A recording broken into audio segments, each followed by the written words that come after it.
So anyway, you're going to see how somewhat awkward this vehicle can be when you're driving. It does oversteer quite a bit. Although given that it's not very fast though. Its max speed is something like 66, so you're not going to be going over any obstacles in the meantime.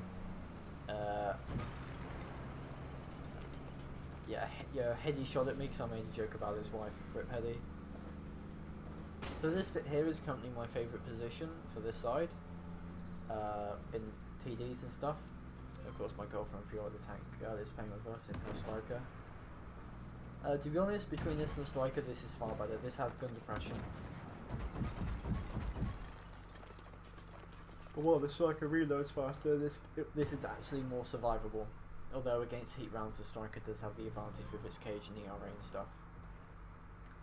So anyway, first shot, I messed this up completely.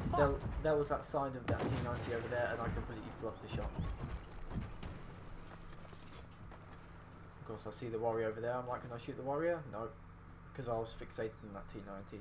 And being fixated on things like I was, that's never a good idea. I should have been shooting at that warrior. But anyway, 596 in that VBL, got spotted, hot smoke. And to be honest, could I have hit that XM8? I don't know. Certainly be good if I did. Belts on the Arietti. Probably to annoy him or something, and then of course I'm trying to hit this AMX who's currently engaging Heady. Heady's having a bit of a lag spike issue, so Heady goes down, and unfortunately I can't hit the XM8. Rip Heady. I'm sorry Heady, but I was too slow. Oh, I do manage to hit him, but you see that Arietti over there? I probably could have put a second shot into him if I tried, but just fluff that up as well. Getting shot at by that warrior, who I dumped the shot in again. I don't really enjoy it. Missing badly. So anyway, right now, just one more shot and we've done our damage in health points. I aim to do that every day. Every time when driving tank destroyers, MBTs and whatnot, always do your damage in hit points. Always strive to do that. If you could do your damage in hit points, then you can't be faulted for anything.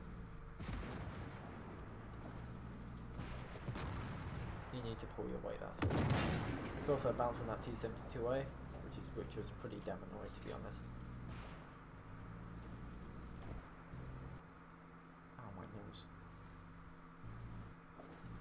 So at this point in time we start to realise that maybe we're going to lose this one. I'm still looking at a warrior over there on that T90.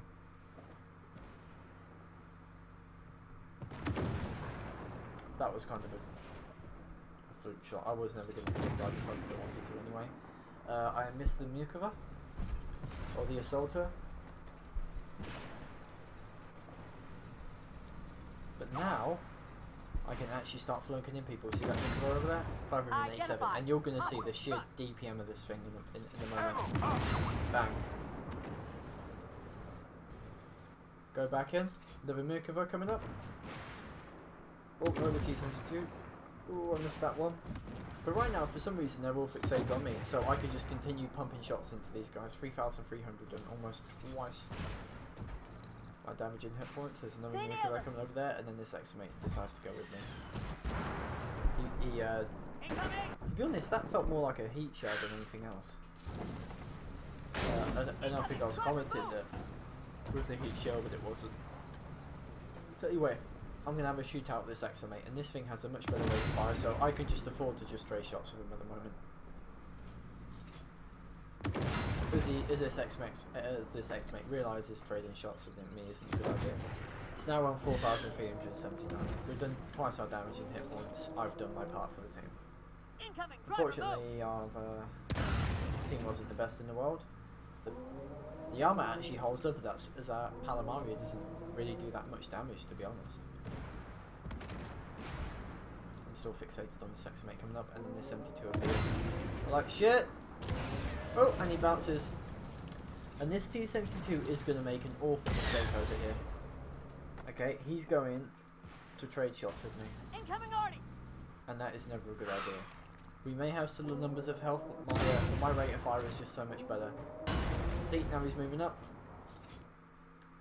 Another shot into him. See, just like that. He may have done one for me, but now he's just lost all of this health. Unless he's using heat right now, I can actually just happily kill him. But at this point in time, I was knowing that he was going to come up. So I was like, yeah.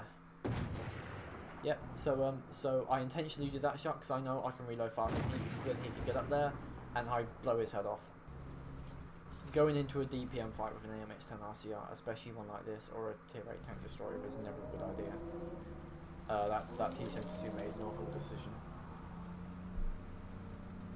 And of course, the gun depression helped when I was shooting at those guys, because I was able to, with the striker, I might not have been able to aim at them at all. I probably would have been firing at the turrets, and you know how strong the turrets of tier 8 MBTs are. But with the Amx10RCR, unlike the striker, I can happily just go straight down and aim at the side armor. Fiora has the paladin chasing her, which, to be honest, was one of the most stupid things I've ever seen.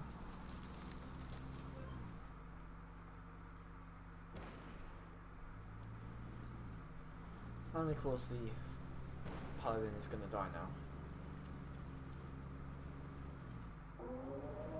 At the moment, I'm up here trying to see if anything going up. There's a Miyuko coming up to go for Fiora, and I was thinking about getting him in a crossfire or something. Because I shoot him, he then has less health points than Fiora does, and she can happily trade with him. She's better at aiming at weak spots than I am. I hate the weak spot hunting. So anyway, this Ariete continues to move. At the moment, I'm just trying to... Yeah, I'm never going to hit him there. The Ariete has a lot of weak spots, but they're all pretty small. And of course, I haven't played high tiers in a while, so I kind of flunk it a lot. There's the Ariete coming up. I hit the side armor on that one, and he does a very, very low roll on me. He could have killed me.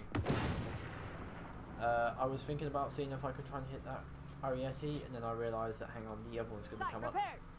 I know I'm going to die at this point, but I want to put both of them into a one-shot range for Fiora.